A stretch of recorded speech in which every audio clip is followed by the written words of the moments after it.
నా పోర్షన్ అయిపోయింది. ఇప్పుడు మా ఆయనగారిది కూడా చూపిస్తాను.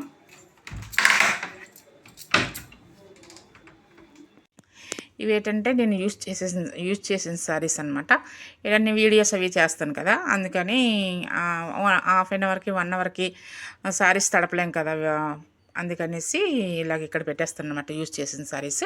ఇంకా నెక్స్ట్ ఏంటంటే ఇక్కడెక్కడ బజార్కి గట్ట ఎక్కడికైనా షాప్కి ఎక్కడైనా చిన్న చిన్న వాటికి బయటికి వెళ్ళినప్పుడు ఇలాగా ఇవి యూజ్ చేసేసి ఇక్కడ పెడతానమాట. ఎందుకంటే ఒక హాఫ్ అన్ అవర్కి ఒక 1 అవర్కి ఒక హాఫ్ అన్ అవర్కి ఇవి తడపడం వాష్ చేయడం వేస్ట్ కదా, అందుకనేసి ఇలాగ ఇక్కడ పెట్టేస్తాను.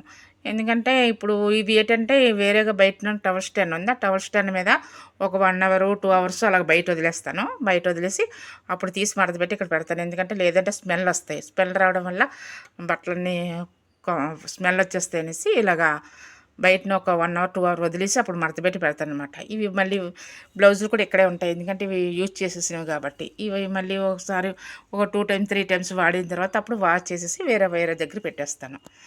ఇంకా నెక్స్ట్ ఏంటంటే ఇవి మా ఆయనగారివి బనియన్స్, నెక్స్ట్ ప్యాంటీస్ మా ఆయనగారివి, ఇంకా నెక్స్ట్ మా ఆయనగారివి ప్యాంట్స్వి, తర్వాత షర్ట్స్. ఎలాగైనా మొగల్ బట్టలు తక్కువగానే ఉంటాయి కదా, అవి మా ఆయనగారు సెట్స్. ఇంక ఇవేంటంటే మా ఆయనగారు షార్ట్స్ అండ్ టీ షర్ట్స్ అనమాట. ఇక్కడ ఉంటాయి ఇటువైపు ఇవి వాడుకునేవి. ఇవి ఏంటంటే తక్కువ కొంటాను, ఎందుకంటే ఇవి మళ్ళీ యూజ్ అయిపోయి పాడైపోయిన తర్వాత మళ్ళీ వేరేగా ఒక 3 డ్రెస్సులు అలా తీసుకుని మళ్ళీ అవి పడేసి ఇవి మళ్ళీ కొత్త వాడతాం అంటే పాత పడేసి, అందుకని ఎక్కువ ఉండవు, తక్కువే తీసుకుంటాను. ఇవి అయిపోయిన తర్వాత మళ్ళీ వేరే కొత్త తీసుకుంటాను, అందుకని తక్కువగానే ఉంటాయి మా ఆయనగారివి.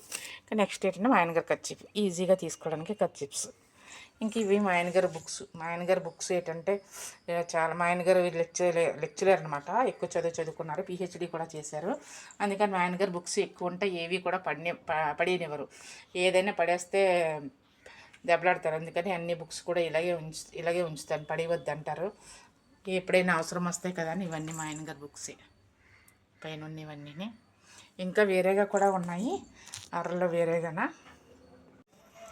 అన్నీ మా ఆయనగారి బుక్స్. ఎందుకంటే మా ఆయనగారు ఏది పోతాయి జాగ్రత్తగా అట్లా ఏవి తీయనివ్వరు, అందుకనే అలాగా బుక్స్ అన్నీ అలా ఉంచుతాను. మేము ఎక్కడికైనా ఇల్లు మారినప్పుడు అయితే చాలా కష్టం, ఈ బుక్సే మాకు ఒక 2-3 బ్యాగులు పట్టేస్తాయి, ఈ బుక్సే మా ఆయనగారు. అదే మా హోమ్ టూరు, నా సారీస్ బ్లౌజ్ సర్దుకునే విధానం. మీకు ఎవరికైనా ఈ టిప్గా నచ్చితే ఫాలో అవ్వండి. Okay, thank you, bye.